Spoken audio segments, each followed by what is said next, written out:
नमस्कार बालमित्रांनो. नमस्कार बाई. मुलांनो, आज मी तुम्हाला माणसापेक्षा वेगाने काम करणारे यंत्र दाखवणार आहे. बापरे, माणसापेक्षा वेगाने किती मोठे असेल ते यंत्र बघायलाच हवे. खरंच असेल का असे यंत्र पल्लवी?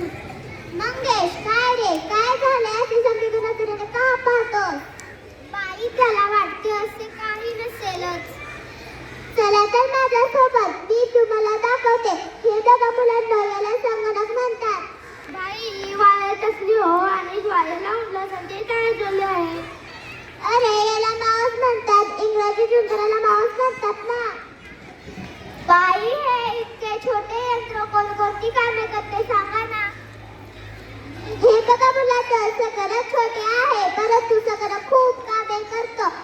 संगणक टाईप करता येते, गाडी, गोष्टी येतात, चित्रपटे पाहता येतात, संदेश, चित्रे, पत्रे यासारखी जगात कोणती माहिती वेगाने पाठवते, चित्रे काढता येतात, खूप माहिती साठवून ठेवता येते.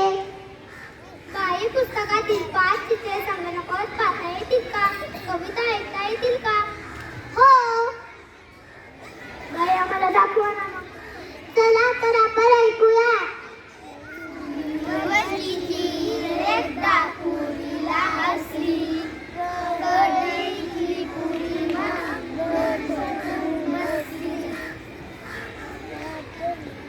बाई, संगणक कोणकोणती कामे करतो हे समजले. फारच करामती आहे हा संगणक आणि संगणकाविषयी अधिक माहिती मिळू. तुम्ही कराल ना मदत? हो, पुढील वेळी आपण अधिक माहिती